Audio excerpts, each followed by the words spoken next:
hari ini dah masuk hari yang keempat dan kelima kita berpuasa. Jadi saya nak ulang kaji sikit. Apakah keutamaan-keutamaan yang kita dapati di dalam ibadah puasa dalam sepanjang Ramadan yang kita tempuhi ini. Iaitu yang pertama sekali kita akan tengok di sini berkaitan dengan satu dalil daripada surah Al-Baqarah ayat 183. A'udzubillahi minasyaitonirrajim. Ya ayyuhallazina amanu kutiba alaikumusshiyam kama kutiba alal ladzina min qablikum la'allakum tattaqun. Hai orang yang beriman, diwajibkan atas kamu berpuasa sebagaimana diwajibkan atas orang yang sebelum kamu agar kamu bertakwa. Itu puasa ni tuan-tuan, untuk makluman semua kan. Sebelum kita berpuasa ni dah ada syariat puasa ni bagi orang sebelum kita. Jadi taklah jadi menghairankan, jadi pelik bahawa kita ni kena puasa. Sedangkan umat-umat sebelum kita ni dah ada puasa dah, dan mereka pun kena berpuasa. Contohnya Nabi Nabi Isa ada puasa, Nabi Isa, Nabi Musa dan sebagainya, mereka ada syariat mereka. Jadi kita umat Nabi Muhammad ini umat yang terakhir kena ikut sunnah dan juga syariat Nabi Muhammad berpuasa. Yang kedua kita tengok lagi ada satu dalil. Itu daripada hadis Bukhari dan Muslim, iaitu bunyal Islamu ala khamsin. Syahadatu an la ilaha illallah wa anna Muhammadar Rasulullah wa iqamis salah wa ita'iz zakat wal hajj was saumi Ramadan. Hadis Bukhari dan Muslim, Islam dibangunkan atas 5 perkara. 5 paksi ataupun 5 asas. Pertama, bersaksi bahawa tiada ada ilah sesembahan yang berhak disembah melainkan Allah Subhanahu Wa Taala, dan Nabi Muhammad itu adalah utusannya. Menegakkan solat, menunaikan zakat, berpuasa di bulan Ramadan. Jadi 5 rukun Islam ini kan kita kena patuhi, kena ikuti, kena amalkan. Jadi kalau kita ni kata kita Islam, tak puasa, tak cukup Islam kita. Kita ni Islam tapi tak bayar zakat, tak cukup Islam kita. Kita ni Islam tapi tak menunaikan haji bila berkemampuan, tak namanya Islam kita. Jadi puasa ini termasuk dalam rukun Islam itu sendiri. Tapi yang ketiga, itu kita tengok di sini ada satu video berkaitan di manakah kita berada sekarang. Sama-sama kita hayati. Tetapi yang kita bimbang, kita senang dunia tetapi fakir amalan. Ini yang saya takut. Ramadan mari dalam keadaan kita sehat, tetapi kesehatan itu tidak diguna untuk beribadat kepada Allah Azza wa Jalla. Kesehatan yang kita ada ni kita masih lagi menggunakannya untuk pergi ke sana ke sini, mundar-mandir, berjalan ke sana ke sini, pasar pagi, pasar Ramadan, habis tempat kita pergi. Tapi rumah-rumah Allah Ta'ala menjadi sakit lutut kita untuk sampai ke sana. Ini yang menakutkan kita. Allah Subhanahu Wa Ta'ala buka lorong seluas-luasnya. Kalau lebuh raya pak lain telah dibuka depan kita. Pecuk tak ke mana, sama neko sudah tidak ada. Tiba-tiba orang lain lari 140 km sejam. Ada yang 160 pergi, terbalik meter pun ada. Kita lari 60-70, germek ke tepi jalan. Apa sebab? Orang tanya. Dia kata pelak dia terbakar, tayar tak betul, enjin tak. Ini menunjukkan bahawa di saat syaitan tidak ada, jangan kita tunjukkan sayalah ganti. Di saat syaitan dibelenggu, jangan kamu tunjuk ini kalau nak kena syaitan. Allah SWT buka lorong seluas-luasnya la'allakum tattaqun. Orang lain berlumba-lumba ke masjid, 5 waktu salat di masjid, tadarus Al-Quran, tiba-tiba kita duduk tunggu di tepi jalan, duduk tunggu di stesen bah lagi, main tuduh botol lagi bulan Ramadan. Inilah orang yang keretanya, pelaknya kotor, minyak selendarnya hitam. Okey, tuan-tuan, hadirin hadirat, di mana kita sekarang? Duduk taman mana kita lah ni? Yang dari segi ibadah ni, kita berada dalam landasan mana? Adakah kita ada on track kita ke, atau kita berada di laluan lain? Yang bulan puasa ni Allah bagi. Dalam 12 bulan ni, 1 bulan yang istimewa.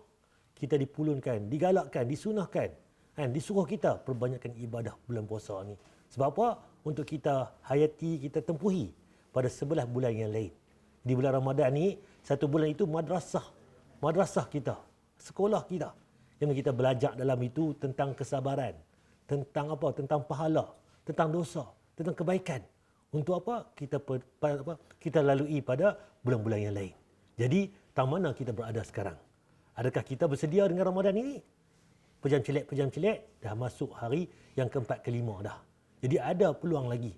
Baki 25 hari lebih kurang ni, kita pulun balik. Kita ikat betul-betul ibadah kita ni supaya tahun ini, walaupun Ramadan itu luar biasa, tak boleh pergi tarawih di masjid, tak boleh kita bebas sebagainya, kan? Kita boleh gunakan peluang yang ada itu, kita berada di rumah itu, stay at home untuk kita ibadah. Dan Nabi sendiri pun, bila main Nabi beribadah ni, Nabi berkhalwah, berubudiyah. Dia pergi ke Gua Hira, menyepikan diri. Untuk apa? Untuk dia mengenal Allah. Beribadah kepada Allah. Mencari Sang Pencipta. Kita pun sama. Terkurang di rumah ni, tiada alasan untuk kita beribadah. Dengan Al-Qurannya, dengan kita ibadah kita bersedekah, boleh pakai online. Hujung jari kita boleh transfer duit kepada orang yang fakir, miskin sebagainya. Dan kita boleh buat macam-macam sebenarnya. Tapi jangan jadi itu alasan untuk kita tidak menggunakan Ramadan ini untuk kita beribadah kepada Allah SWT. Okey, yang seterusnya.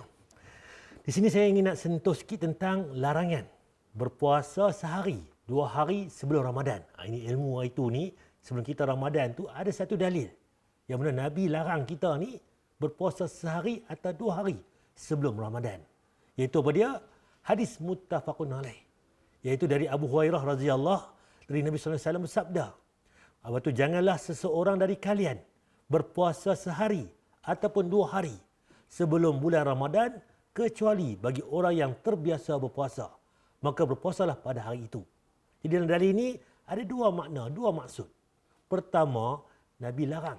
Siapa yang tak pernah puasa, yang jangan-jangan puasa, tiba-tiba Mei 29, 30 Syakban, 27, 28 sebagainya. Hampir dengan hujung Syakban tu. Kalau dia tak pernah berpuasa, jangan puasa hari itu. Sebab hari itu hari Syak. Yang mana hari itu orang nak tengok anak bulan. Puasa, tak puasa ke esok dan sebagainya. Dan hari itu, kan, bagi orang yang mana yang jangan puasa ni, kan, tidak disunahkan ia untuk berpuasa. Tapi bagi orang yang rajin berpuasa, sebelum ni, Isnin, Khamis dia puasa, Hari Putih dia puasa, 13, 14, 15, Hari Islam, setiap bulan dia puasa. Bagi orang macam ni, dia boleh berpuasa pada hari itu. Hari itu dia punya perbezaannya. Kan? Contoh yang ketiga, lihat hilal. Ini ulang kaji sikit, iaitu macam mana kita ni, kan, nak lihat bulan ni ada banyak cara. Ru'yah dan juga hisab ni, tengok kiraan. Itu bagai waktu matahari bulan tu macam mana kiraan dia. Dan juga tengok hilal anak bulan. Apa dalilnya? Berpuasalah kalian apabila melihat hilal anak bulan. Tengok apa nak puasa ni macam mana? Kena tengok anak bulan. Dan berbukalah beradil fitri kalian apabila melihat hilal. Untuk maklumat tuan-tuan faham, bagi mudah bahasa Perlis kita ni, nak puasa tengok anak bulan. Nak ayah pun tengok anak bulan. Dua-dua benda ni kena tengok anak bulan. Kemudian, dan jika hilal itu tertutup, bila dia teropong, tak nampak anak bulan. Tak nampak. Contohnya, apa jadi? Allah ajak kita, Nabi ajak kita. Maka sempurnakanlah, genapkanlah bilangan bulan Syakban itu 30 hari.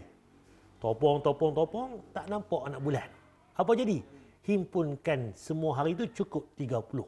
Jadi baru kita puasa hari berikutnya itu 1 Ramadan. Cuma kalau tengok anak bulan nampak, jadi mungkin dari 28, tak ada 29, terus 30. Ataupun 29, terus 1 sebagainya. Itu dia punya hisab cara nak tengok anak bulan.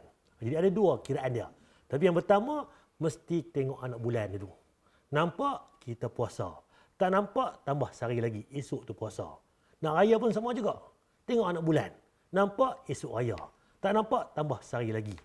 Cukupkan 30. Jadi itu mungkin ada punya kiraan yang Nabi ajak kepada kita. Dah berlama dah. 1400 tahun lepas. Daripada hadis Bukhari dan Bukhari dari Abu Hurairah. Okey, contoh untuk gambar ni. Iaitu lihat hilal duli yang teramat mulia. Raja Perlis, Sungai Baru Perlis. Yang mana ni saya dulu ni dalam 5 ataupun 7 tahun lepas. Saya wakil Jabatan Pendidikan Perlis dan untuk lihat anak bulan ni pergi ke Sungai Baru. Ini contohlah serapan tengok anak bulan. Di mana? Di Sungai Baru tu. Lah ni dia buat tempat khas. Ni saya pergi dululah. Ni keadaan dulu ni. Ni di tepi laut ataupun di Kurang Tengah ataupun Sungai Baru tu. Bagi orang Perlis lah. Tempat-tempat di Malaysia ni ada banyak tempat untuk tengok anak bulan. Hilal lah panggil. Okey, seterusnya. Dalam bulan Ramadan ni, keutamaan yang lain yang boleh kita tengok, diampunkan dosa-dosanya yang lalu. nampak bila main bulan Ramadan ni besar yang Allah bagi kepada kita. Supaya apa?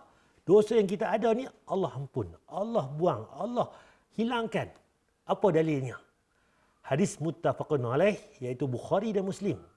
Wa an Abi Hurairah radhiyallahu man shama ramadhana imanan wa ihtisaban ghufira lahu ma taqaddam min dhanbi. Itu apa dia daripada hadis Abu Hurairah Rasulullah SAW bersabda, barang siapa yang berpuasa di bulan Ramadan kerana iman dan mengharap pahala daripada Allah Subhanahu Wa Taala, maka akan diampuni dosa-dosanya yang telah lalu. Siapa puasa bulan Ramadan ni pertama kerana iman pada Allah. Aku puasa ni kerana Allah. Semua ni kerana Allah. Ataupun dia nak pahala, mengharapkan pahala daripada Allah. Dua jenis. Satu apa-apa pun kerana Allah Taala. Itu yang terbaik. Yang kedua ni dia nak ada balasan, ada pahala, buang dosa, jauh api neraka. Dua-dua jenis ni apa yang Allah beritahu, Allah ampun dosa-dosanya yang telah lalu. Ghufira lahu ma taqaddam min dhanbi. Allah buang-buang dosanya yang mana lepas-lepas, yang mana terdahulu. Hadis muttafaqun alaih. Bila kita tengok di sini ada muttafaqun alaih, Bukhari pun sebut, apa tu Muslim pun sebut, dua sumber yang kuat yang tertinggi ranking hadis muttafaqun alaih. Kalau Bukhari pun dah kuat dah, Muslim pun dah kuat dah. Tapi bila-bila dua hadis ni sebut benda yang sama, dia dipanggil muttafaqun alaih. Dua-dua kuat. Okey. Tengok video yang seterusnya pula. Apa yang kita boleh lihat dalam video ni?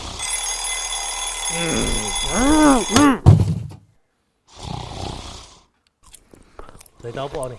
Ni 4.30 pagi bangkit sahur, makan sahur. 11.10 pagi sembahyang zuhur. Zuhur pagi perli. Kemudian 3 petang baca Quran, sebelum asar. Kemudian apa lagi? Petang maghrib tu. Malam isyak tarawih lagi. 3 pagi bangkit lagi tahajud. Apa yang tengok di sini? Gambar di sini ni apa jadi? Ada dua jenis perbezaan golongan. Yang balung kita ni kunci jam. Kunci tu pi tampak jam balik, pi lena balik. Sebab apa? Awal lagi, sat lagi lah bangkit. Itu alasan kita. Kadang-kadang ala puasa tak makan sahur pun tak apa. Sah puasa kita. Tak kita meninggalkan sunnah Nabi. Sebab apa? Ada barakah dalam sahur itu. Jadi gambar yang kedua ni pula, orang yang kedua ni dia bangkit makan sahur. Sebab apa? Sahur itu ada keberkatan dia. Walaupun sikit, tak lalu makan nasi, boleh makan buah kurma pun tak apa. Habis tak ada, minum air masak segelas pun, seteguk pun, dikira bersahur dah. Itu dikatakan keberkatan bersahur. Kemudian tengok gambar ni. Yang mana pukul 10, orang pergi bekerja, pergi beribadah, pergi buat hal-hal, kerja sebagainya. Di kawan kita yang merah ni, duduk lena lagi kat rumah. Duduk tarik kain selimut lagi. Itu yang berlaku kita. Banyaknya Ramadan ni bukan kerana ibadah. Banyaknya kita tidur lena di atas katil. Tambah pula MOC ni, PKP ni, pakai-pakai lena semua. Hujan pula pagi. Tarik kain selimut, hilang kita kan. Zuhur, ibadah, sembahyang berjemaah. Tadi subuh berjemaah. Mungkin tak boleh pergi masjid lah ni, di surau sebagainya. Kita bersama keluarga kita. Bangkit sahur, kejutkan ahli keluarga, 4.30 tu, makan-makan 5 tu, baca Quran ke berzikir sebagainya. Masuk subuh, 5.55 contohnya. Kita sembahyang berjemaah bersama keluarga kita. Kemudian kita zuhur, sembahyang berjemaah. Yang balong kita ni, baru nak bangkit tidur tengah hari. Itu yang berlaku. Jadi, banyak orang-orang kita boleh buat. Bukan bangkit tidur, sambung tidur lagi.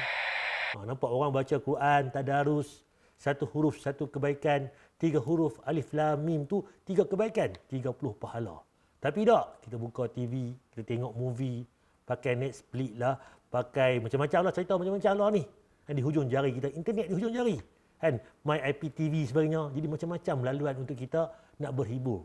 Tak salah untuk kita nak tengok sekali-sekala. Tapi cerita dia bukan berkala-kala, berhari-hari tak sentuh Al-Quran. Itu yang jadi masalah kita. Jadi kita boleh bertadarus. Kebanyakan amal solat kita. Orang buka puasa, dia kedarah sorang-sorang dia. Macam dia yang puasa sorang-sorang. Tapi kita sepatutnya, kita sedekah pada orang. Bagi makan, iftar, bagi kita jamu orang. Dapat pahala. Yang mana Nabi sebut, siapa yang beri makan kepada orang yang berbuka puasa, pahala orang yang makan makanan kita itu, kita salin masuk dalam akaun kita. Tanpa kurang sikit pun pahala orang yang berpuasa itu. Itu kelebihannya. Jadi, kita berpada-pada. Sebab apa? Bila kenyang, Allahu ibadah pun tak larat. Tarawih pun tak larat. Tengok TV, terlentang atas sofa saja. Itu yang berlaku.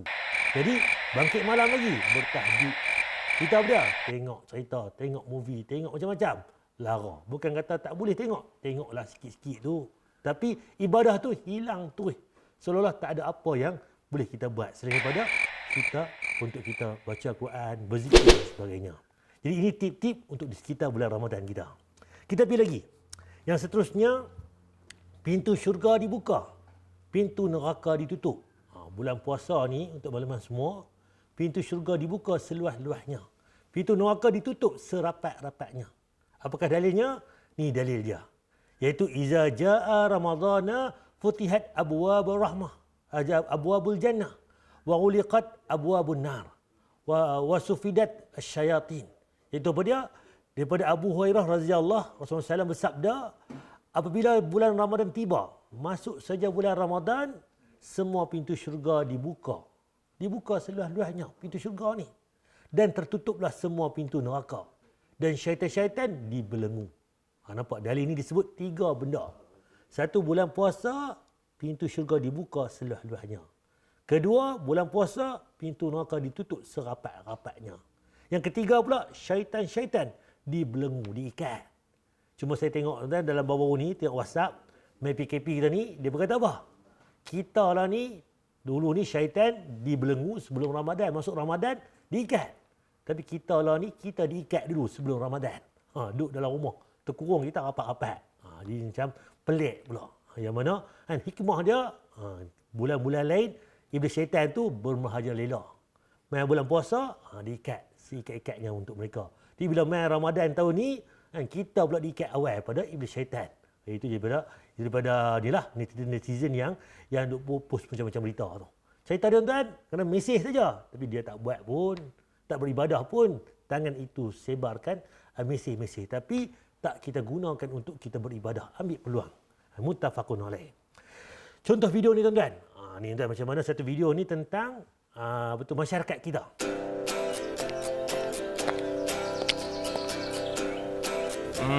Nasi ayam, lempeng, tembikai. Tak cukup ni. Ui, tak boleh jadi ni. Banyaknya dia beli. Tak cukup, kena beli lagi.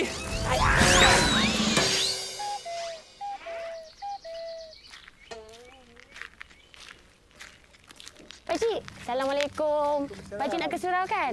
Ni saya ada beli lebih sikit. Terima kasih. Tak buka. Apa cerita tuan-tuan? Cerita dia ni jiran. Hidup berjiran. Dia pergi pasar Ramadan, dia pergi beli barang-barang. 2-3 bungkus balik. Bila sampai di rumah, dia nampak jiran dia tu beli sampai 10 bungkus. 7-8 bungkus duduk kiri kanan. Seolah dia kata, aku beli sikit ni. Jiran sebelah beli banyak. Takkan aku nak beli sikit.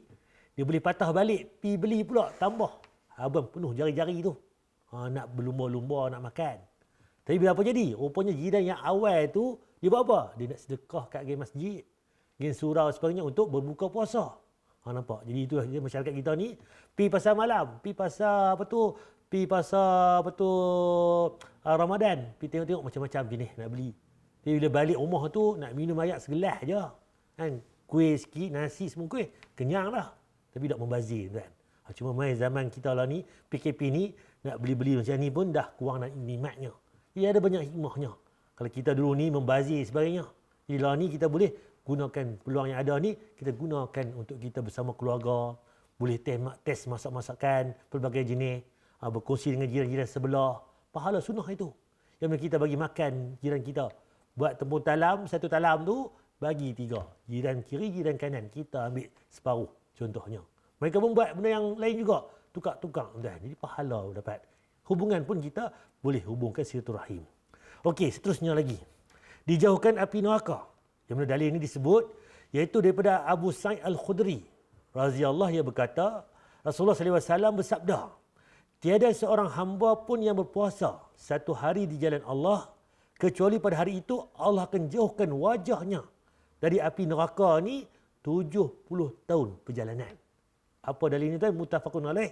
Bukhari Muslim sebut. Kalau kita puasa tuan-tuan, satu hari di jalan Allah, fi sabilillah. Kerana Allah Ta'ala, tuan-tuan. Apa jadi? Allah jauh api kita dengan neraka ni 70 tahun perjalanan. Bayangkan, satu hari puasa, 70 tahun Allah jauh api neraka. 2 hari puasa, 70 kali 2, 140 tahun. 3 hari puasa, 210 tahun. Ni dalam dalil ni Nabi tak sebut puasa wajib ke, puasa sunat ke. Semuanya puasa termasuk dalam kaifiat ataupun kelebihan yang Nabi sebut. Puasa wajib 30 hari dapat dah. Kalau kita rajin puasa Isnin Khamis lagi, puasa Nabi Daud sehari buka sehari tutup, semua itu dapat pahala. Bahkan pahala dapat, api neraka pula Allah jauh daripada muka kita, wajah kita. Satu hari 70 tahun perjalanan. Besarnya ganjaran yang Allah bagi pada kita. Kalau tuan kira balik, umur kita mungkinlah umur 40, umur 30, umur 70. Kita bacalah kalau umur 50, puasa dulu ni 20 tahun duk mampu lagi. 25, 30 tu baru puasa betul. 20, 30, 40, 50. 30 tahun. Setiap tahun jumpa puasa 30 hari Ramadan. Bayangkan berapa banyak pahala, berapa banyak api neraka jauh daripada muka kita. Kalau betul-betul benar kita berpuasa kerana Allah Ta'ala. Puasa sunat lagi, belum dikira. Itu ganjaran yang sangat besar Allah bagi kepada kita sebagai umat Islam. Okey, yang seterusnya. Barang siapa yang berpuasa sehari di jalan Allah, maka di antara dia dan neraka ada satu parit yang luasnya seperti antara langit dan bumi. Hadis Tirmizi. Yang mana kita puasa sehari, api neraka ni ada parit luasnya tinggi langit dan bumi. Nak beritahu kepada kita ni, Allah sayang kita. Allah jauh kita daripada api neraka. Tapi kita yang tak sayang diri kita, kita yang menghampiri kepada api neraka. Jadi itu yang kita kena tengok balik, kita kena hitung balik, kena muhasabah balik, tang mana kita berada sekarang ni. Okey, video ni tuan-tuan, kita sama-sama hayati macam mana bila mai bulan puasa.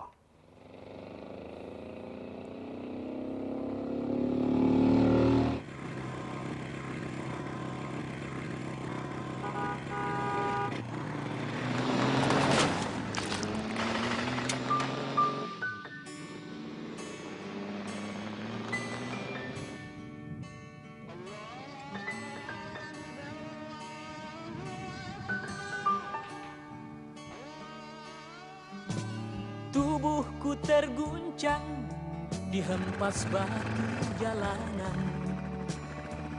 Hati tergetar menampak kering rerumputan.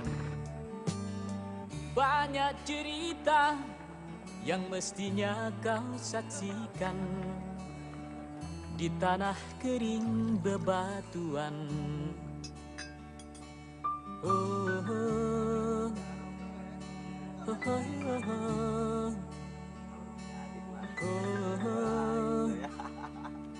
Oh, oh, oh. Perjalanan ini terasa sangat menyedihkan. Apa yang jadi tuan-tuan? Saya ulang balik video ni. Yang mana yang berlaku di sini? Saya tak. Okey. Situ suara. Okey, kita ni berjalan musafir balik kampung. PKP ni balik kampung dah. Dah main puasa ni, musafir jalan jauh. Kan? Macam-macam ujian. Macam motor ni balik kampung. Kan? Dia puasa-puasa ni buat motor elok. Orang naik kereta. Lopok ayak kena muka dia. Jadi bila main ujian bulan puasa ni, kan? Ustaz, pasal apa bulan puasa ni macam-macam. Lepas satu, lepas tu jadi lagu ni. Nah, jadi sabar. Sebab nama pun Ramadan, diuji kita. Diuji dengan pelbagai ujian pada kita. Jadi kalau kita bersabar, kita berjaya, dapat kelebihannya. Jadi bagi orang yang berbaik, orang yang putus asa, tak dapat apa-apa. Rugi kita berpuasa. Hanya dapat dan dahaga. Jadi bila main bulan puasa ni, diuji. Macam-macam. Sabar. Puasa. Nampak bila main dalil yang kedua ni, kalau kita tengok gambar ni, masuk saja waktu berbuka, berhenti. Makan sikit. Apa-apa yang kita ada tu. Ni dah, ni atas kereta, highway, orang azan dah, maghrib. Oh tak apa, dah lagi 10 minit lagi. RNR gurun. Contohnya. Tak, ada makanan dalam kereta tu, ayak ke, kan, buah kurma ke, apa ke, kita makan sikit dulu. Sebab sunnahnya, tidak kita boleh lengahkan berbuka puasa tu. Segerakan berbuka puasa, dapat pahala. Segera ni macam mana? Masuk waktu berbuka, kita berbuka. Bukan kata segera tu macam mana? Lah pukul 11 pagi, kena nasi ganja dulu kot. Dan Nabi hebat, segera berbuka. Tak, itu bukan segera. Itu puasa yang ayuk. Yang segera ni, masuk waktu maghrib, terus kita buka puasa. Ada ayat, gunalah ayat untuk berbuka. Tak ada ayat, kurmalah. Apa yang ada, kita makan dulu. Itu sunnahnya. Jadi, tak mana kita berada, masuk waktu saja berbuka, kita percepatkan, segerakan berbuka. Contoh makcik-makcik ataupun kakak-kakak di luar sana, di rumah tu kadang-kadang, duk goreng lauk. Duk masak macam-macam, kuih lah sebagainya, menantu balik sebagainya, duduk kat rumah. Orang dah azan ni, subuh, maghrib. Tak buka lagi. Duk kalut ni, orang dah buka 10 minit, baru dia nak main buka puasa. Tak betul sunnah itu. Sunnah yang betul, azan tu ambil buah kurma, makan dulu. Duk masak lauk ke apakah, masak silakan, tak ada masalah. Tapi kita berbuka sikit dulu. Sekali lagi baru kita balun yang besar-besar, yang berat-berat. Tak ada masalah. Jadi gambar ni nampak, dia makan kurma dulu. Contoh apa ada makan dulu. Ayam, guna ayam dulu. Jadi dia di kampung ni dia ada tempat macam madrasah, ada macam pondok, macam surau. Jadi berhenti untuk makanlah, rehat kan. Ni cerita yang tadi yang lecah tadi ni, ayat pakcik tu dia makan nasi. Apa jadi? Dia tak ajak pun balong dia ni makan sekali. Dia ni apa? Dia ambil semayang dulu. Semayang dulu utama dan maghrib sebagainya. Yang depa tadi tu nak kata semayang, wallahualam. Mungkin makan saja tak semayang pun. Tak apalah, itu satu bab. Nampak dah tak ajak orang makan. Dia pergi rembat pula makanan dia atas motor tu. Itu orang kita. Makanan kita ada, kita tak mau share kat orang. Tapi makanan orang kita nak tak sangka. Pasal apa kita kebulok tak sangka nak makan hak orang. Hak sendiri tak ambil bab pun nak bagi kat orang. Terbalik. Sepatutnya kita kena sharing. Kita sebab apa? Untuk kita berkongsi. Pahala itu, keberkatan itu yang utama. Apa jadi? Dia makan makanan yang si pemotor ni. Dia buka-buka balik, tinggal sebiji saja. Nampak? Itu masyarakat kita.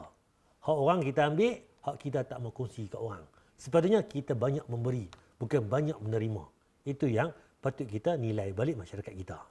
Okey, kita pergi lagi. Pintu syurga Ar-Rayyan. Apa itu Ar-Rayyan ni? Ar-Rayyan ini salah satu nama pintu syurga. Sebab zaman sekarang ni banyak orang nama anak-anak. Rayyan Haikal lah, Rayyan Haziq lah. Kena 4-5 lengkap. Muhammad Haziq Rayyan Hakimi. Tu dia 4 nama anak. Yang ayah tu bin Ali, bin Abu. Satu nama saja. Sepatutnya tuan, yang betul nama-nama sunnah ni, dia pendek saja. Sebut habis. Muhammad. Cukuplah. Dan apa-apa. Jadi tak ada masalah lah. Terpulang pada tuan-tuan. Tapi abang kata, kan, Ar-Rayyan ni nama pintu syurga. Ada satu dalil tuan-tuan. Hadis muttafaqun alaih. Dari Sahal Sa'dan radhiyallahu dari Nabi SAW, beliau telah bersabda, sesungguhnya di syurga ada sebuah pintu bernama Ar-Rayyan. Di syurga nanti ada satu pintu nama Ar-Rayyan. Pada hari kiamat kelak, orang-orang yang berpuasa akan masuk dari pintu ini. Rupanya pada hari kiamat nanti, siapa puasa boleh masuk pintu Ar-Rayyan. Sebab apa? Dia berpuasa. Dan orang-orang selain dari mereka tidak diperbolehkan memasukinya. Siapa yang tak puasa, tak boleh masuk pintu Ar-Rayyan ni. Dia ada akses. Macam kita lah, nak main kangak ni, PKP hari tu, rambut kangak tak boleh masuk kangak. Kena masuk ke mana? Masuk kod depan, Sekolah Kebangsaan Seri Perlis. Semua masuk ke tu. Tu dia jam, sejam, 2 jam. Itu di dunia kita ni, baru dikangak. Akhirat nanti, nak masuk pintu syurga ni, ada banyak pintu. Tapi dalam banyak-banyak itu, ada satu pintu nama Ar-Rayyan. Pintu ini khas untuk orang berpuasa. Tak puasa, tak boleh masuk. Rugi. Jadi kita ni, kita pun tergolong pada golongan yang berpuasa. Yang mana akhirat nanti, kita ada peluang nak masuk ke pintu Ar-Rayyan ni. Kemudian, penjaganya akan berkata, malaikat yang jaga pintu Ar-Rayyan itu akan berkata, mana orang-orang yang berpuasa? Aina sa'imun? Siapa yang berpuasa ni? Mana orang puasa? Malaikat itu bertanya. Maka orang yang berpuasa akan berdiri dan memasukinya. Orang yang mana yang berpuasa akan berdiri, bangkit, dia akan masuk pintu Ar-Rayyan tadi. Selain orang-orang yang berpuasa tak boleh masuk. Orang yang tak puasa tak boleh masuk. Rugi kita. Apabila semuanya telah masuk melalui pintu tersebut, maka akan ditutup dan tidak ada seorang pun selain mereka akan memasuki pintu tersebut. Itu kelebihannya.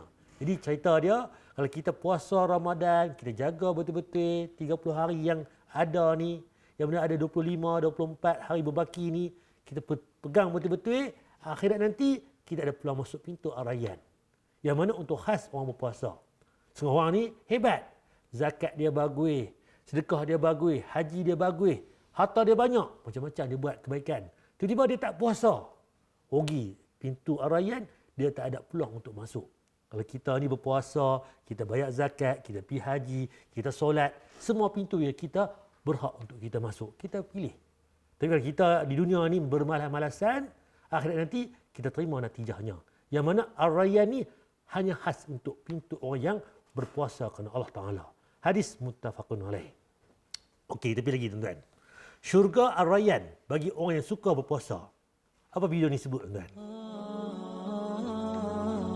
Kata Nabi, sungguh di surga nanti ada satu pintu yang dinamakan dengan Ar-Rayyan, yang khusus hanya akan dimasuki oleh orang-orang yang seringkali atau suka berpuasa. Memang hidupnya senang puasa.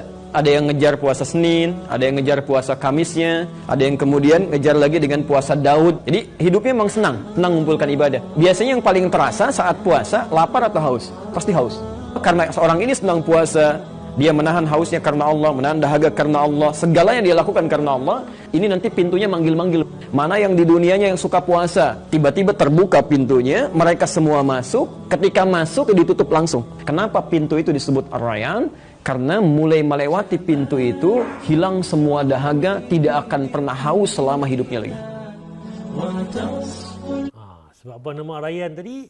Pintu itu khas untuk orang berbuka puasa.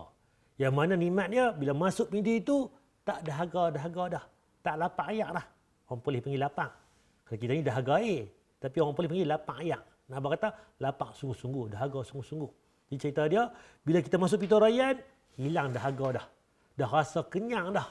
Nikmat yang Allah bagi kepada orang yang berpuasa. Jadi kita rebutlah pintu Ar-Rayyan. Hadis Bukhari, syurga memiliki 8 pintu. Rupanya sifat dia, syurga ada 8 pintu. Di antara pintu tersebut, ada yang dinamakan pintu Ar-Rayyan. Yang hanya dimasuki oleh orang-orang yang berpuasa. Hadis Bukhari. Pintu syurga ni ada 8 pintu. Yang mana salah satu pintu itu nama Ar-Rayyan. Ingat tak tuan-tuan yang saya bagi tahu dalam seminggu atau 2 minggu lepas kuliah saya, kan? Kalau kita ambil wuduk tuan, basuh tangan kita, muka kita, kaki kita, semua anggota wuduk ni akan dihilang dosa-dosa kita sampai titisan terakhir. Dan Nabi sebut pula, barang siapa yang membaca doa selepas wuduk, asyhadu an la ilaha illallah la syarikalah wa asyhadu anna muhammadan abduhu wa rasuluhu sampai habis, apa jadi? Allah bagi semua kita ni berhak untuk masuk 8 pintu syurga yang kita mau. Syarat dia, lepas ambil wuduk, kena baca doa lepas wuduk. Tapi orang kita macam saya sendiri pun, kalau tak mengajak tuan, saya pun tak ambil bab. Alah, sunat je lepas wuduk baca doa. Tak baca doa lepas wuduk. Sebab apa? Sunat. Tak baca pun tak apa. Bila kita tengok balik, kita tinggal sunnah lepas wuduk tu baca doa, apa jadi? Kita hilang nanti peluang untuk kita masuk 8 pintu mana-mana yang kita mau. Rugi. Dekat dunia ni, tengok apa hadis yang Nabi sebut yang sahih. Yang mana Nabi tekankan, kita pulun buat. Benda biasa, tapi pahala dia luar biasa. Okey, tapi lagi. Sahur itu barakah. Makan sahur. Orang boleh panggil sahur. Sahur ini barakah, tuan. Apa dia? Rasulullah SAW bersabda, bersahurlah kalian. Kerana pada sahur, santapan sahur itu ada keberkahan. Makan sahur. Sebab apa? Dalam sahur itu ada keberkatan. Kita ni tuan, bukan kata nak perlu makan banyak. Nak perlu makan nasi 2 pinggan, nak kena makan apa lagi, lauk ke apa ke. Tak. Sahur ini makan sikit pun tak apa. Tapi nak abang kata, di samping sahur itu ada barakah, keberkatan tu. Buah kurma seketul, sebiji pun tak apa dah. Buah ayak seteguk, kurma seketul, jalan. Nama sahur dah. Habis tak lalu makan hari itu, ambil ayak seteguk pun dikira bersahur dah. Sebab apa? Di samping bersahur itu ada keberkahan. Itu yang kita nak, keberkatan itu. Yang ni yang kita nak ambil peluang yang mana Nabi bagi tahu kepada kita. Kita pulun yang mana mutiara-mutiara yang Nabi tinggal pada kita untuk kita amalkan. Contoh dalil yang kedua. Dari Anas bin Malik radhiyallahu, ia berkata, Rasulullah SAW telah bersabda, bersahurlah kerana sesungguhnya pada makan sahur itu terdapat keberkatan. Jadi kita bangkit. Walaupun tak mau makan banyak-banyak, sikit-sikit saja, tak ada masalah. Bangkitlah. Setengah jam sebelum subuh tu bersahur. Seteguk ayak pun dikira bersahur. Sebab apa? Ambil keberkatan itu. Muttafaqun alaih. Contoh gambar ni tuan. Ini gambar tuan-tuan. Anak tuan-tuan ke, cucu tuan-tuan ke. bangkit pagi kan, buh nasi sepinggan, buh toyu kan, bangkit makan lena. Ni budak-budak. Sebab apa dia bangkit makan sahur? Tok Wan dia kata, cucu, mat, hang puasa tahun ni Tuan bagi RM1. Kalau hang bangkit sahur pula, Tuan bagi RM2. Budak ni apa? Dia bangkit makan sahur pagi. Sebab apa? Nak dapat RM2. Kita takkan nak dapat RM2 tuan. Pahala kita nak lebih lagi. Nampak kata budak-budak ni bangkit juga. Sebab apa? Tok Wan janji RM2 makan sahur dengan puasa. Makan ngak-ngak. Ni budak-budak tuan. Sebab apa? Dia tahu ada ganjaran dapat RM2. Kita lah ni nak apa? Keberkatan itu. Tiada ternilai keberkatan itu. Yang sangat tinggi nilai keberkatan. Jadi bangkitlah makan sahur tuan. Terlentang tuan. Ini cerita dia budak-budak makan sahur. Jadi cerita kita ni orang dewasa kita tak buat panggil budak ni lah. Makan tidur tu dia duk tunggu hayang. Jadi tak sesuai. Okey. Kebaikan segera berbuka. Dari yang saya sebut tadi awal tadi. Kebaikan segera berbuka. Apa dalilnya? Dari Sahal bin Sa'ad radhiyallahu bahwasanya Rasulullah SAW bersabda, semua orang akan mendapatkan kebaikan ketika segera berbuka. Kita ni dapat kebaikan selagi mana kita segera berbuka. Cerita dia kalau masuk waktu tu maghrib 7.28 kita dengar azan, kita boleh buka puasa dah. Kita buka puasa. Ambil buah kurma ke, ambil benda manisan, benda-benda manis. Kita ambil ayam seteguk sebagainya. Nak makan nasi kandak ke, nasi kabu ke, nasi apa ke, ikut tuan-tuan. Itu hak tuan-tuan. Tapi abang kata, buka puasa itu segera. Bukan kita lengah-lengahkan waktu berbuka puasa. Okeylah sekali tuan-tuan. Sebelum saya mengakhiri untuk slot kita pada pagi ini, kita tengok tuan-tuan. Waktu terkabulnya doa di bulan Ramadan. Sepanjang Ramadan ini ada Nabi sebut, Allah sebut waktu itu waktu yang mustajab berdoa. Yang mana kalau doa time itu, doa kita makbul. Allah perkenankan. Allah makbulkan doa kita. Bilakah masa yang kata 3 waktu yang terkabulnya doa di bulan Ramadan? 3 waktu terkabulnya doa di bulan Ramadan. Rahilah keutamaan tersebut dengan terus memperbanyak doa. Pertama, waktu sahur. Rasulullah SAW bersabda yang artinya, Okey, pertama sekali tadi yang saya sebut sentuh tadi, waktu sahur. Waktu sahur tadi ada keberkatan. Itu satu poin. Di sebalik waktu sahur itu, waktu yang mustajab kita berdoa. Sebab agama ni mesti ada dalil, hujah. Kalau buat lagu ni, apa Nabi kata? Buat lagu ni, apa Allah kata? Nak menguatkan, hujah itu mesti ada dalil. Kalau ada pahala, apa dalil dia? Itu kita beragama. Jadi pertama sekali, waktu sahur. Apa Nabi sebut? Rabb kita, Tabaraka wa Ta'ala, turun ke langit dunia ketika tersisa sepertiga malam terakhir. Nampak tuan? Tuhan kita, Allah ni, turun ke langit dunia ketika tersisa. Habis itu 1/3 malam terakhir. Kalau kita tengok, kalau malam tu maghrib, kata Isya, kita kata pukul 8.45 kata. Subuh pukul 6 pagi, pukul 5.55. Bahagi 3 waktu itu dapat 1/3 terakhir. Jadi Allah setiap malam ini turun ke langit dunia 1/3 malam terakhir. Dan apa lagi dari ini sebut? Lantas Allah Subhanahu wa Ta'ala berfirman yang artinya, siapa saja yang berdoa kepadaku, maka akan aku kabulkan. Siapa yang meminta kepadaku, maka aku beri. Siapa yang meminta ampunan kepadaku, maka akan aku ampuni. Nampak tuan? Dari ini sebut Allah turun langit dunia 1/3 malam terakhir. Siapa yang minta ampun padaku, aku akan ampunkan. Siapa minta doa padaku, akan aku kabulkan. Siapa minta padaku hajat, akan kuberikan. Jadi 3 benda ni Allah terima doa kita. Bila waktu ini 1/3 malam terakhir. Jadi bangkitlah kita. Waktu sahur itu termasuk waktu 1/3 malam terakhir. Jadi berdoalah kita. Siapa yang meminta ampunan kepadaku, maka akan aku ampuni. Ibnu Hajar rahimahullahu ta'ala juga menjelaskan hadis di atas dengan berkata, doa dan istighfar di waktu sahur mudah untuk dikabulkan. Kedua, Okey, yang pertama tadi, waktu 1/3 pertama tadi, waktu yang mustajab berdoa. Sebab apa? Allah Azza wa Jalla turun ke langit dunia 1/3 terakhir. Siapa yang minta ampun padaku, akan aku ampunkan. Siapa minta hajat padaku, akan kuberikan. Siapa minta apa-apa, akan aku tunaikan. Jadi kita, sampai kita bangkit malam-malam itu, buat tahajud awal itu, nak pergi ke sahur itu, perbanyakkan puasa awal doa kita. Sementara tunggu bini kita ataupun isteri kita tu duk perangat lauk, duk buat apa-apa kat dapur tu, perbanyakkan berdoa. Itu yang sepatutnya kita tingkatkan lagi pada bulan Ramadan ini. 2. Saat berpuasa. Rasul Okey, yang kedua pula, waktu bila yang mustajab, saat berbuka. Jadi saat bersahur. Yang kedua ni saat berbuka puasa. Itu tempat yang mustajab berdoa. Allah SAW bersabda yang artinya, 3 orang yang doanya tidak akan tertolak. Orang yang berpuasa sampai ia berbuka, pemimpin yang adil, dan doa orang yang terzalimi. Imam Okey, dalil yang ni disebut 3 doa yang tak tertolak. Pertama, kalau orang tu berbuka, orang tu puasa, ketika berbuka, doa itu mustajab. Kedua, pemimpin yang adil. Dia buat pemerintahan yang baik, yang betul. Ada orang anaya dia, orang tak suka dia. Kalau dia berdoa saja, pemimpin itu akan mustajab doa dia. Kan? Yang mana lagi, yang lain tadi, kan? Ada juga yang tadi, orang yang dizalimi. Kita perkena orang, kita buat tahanan, buat lebih kurang dekat orang. Apa jadi? Orang itu kalau dia minta doa kepada Allah, doa dia mustajab. 3 doa ni mustajab kalau dia berdoa. Jadi kita termasuk golongan orang yang mustajab berdoa. Bila? Ketika berbuka. Tengok tunggu 5 minit, 3 minit berbuka tu, angkat tangan, berdoa kepada Allah. Tak angkat pun boleh berdoa. Kalau kita angkat tuan, lebih-lebih Allah suka lagi. Sebab apa? Allah ni apa? Aku malu bila hamba ku angkat tangan, aku tak perkenankan doanya. Sebab tu kita angkat tangan, berdoa kepada Allah. Paras bau ni, sunnah Nabi. Mungkin ada hari-hari yang tertentu, kita boleh angkat tinggi.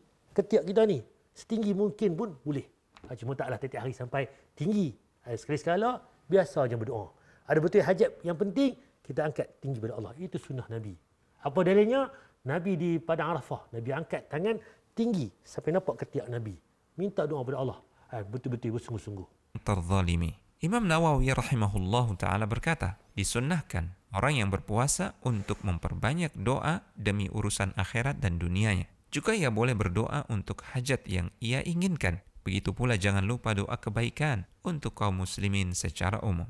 Ketiga, ketika berbuka puasa. Nabi SAW bersabda yang artinya, ada 3 orang yang doanya tidak ditolak. Pemimpin yang adil, orang yang berpuasa ketika ia berbuka, dan doa orang yang terzalimi. Lantas, Jadi tuan, doa di sini tadi sahur. Kedua tadi sepanjang berpuasa. Allah makbul doa dia. Yang ketiga, ketika berbuka puasa. 3 tempat yang mustajab kita berdoa kepada Allah. Jadi kita boleh amalkan sunnah Nabi yang Nabi ajak ni. Dan tak perlu kita nak fikir ibadah-ibadah yang lain. Kita duduk lalui dah. Sahur dah. Perbanyakkan berdoa. Sepanjang puasa, lah ni kita berpuasa, boleh berdoa. Doa yang mustajab. Ketika berbuka nanti, pun doa mustajab berdoa. kenapa doa mudah dikabulkan ketika berbuka puasa? Jawabannya, karena orang yang berpuasa telah menyelesaikan ibadahnya dalam keadaan tunduk dan merendahkan diri. Rumaisa. Okey, jadi pada hadirin hadirat yang minta Allah sekalian, jadi begitulah saya nak ulang kaji sikit tentang keutamaan kita berpuasa. InsyaAllah nanti dalam pertemuan kita pada ke depan lagi, saya akan sentuh nanti macam mana solat tarawih. Ustaz, tempat kami solat 8 rakaat.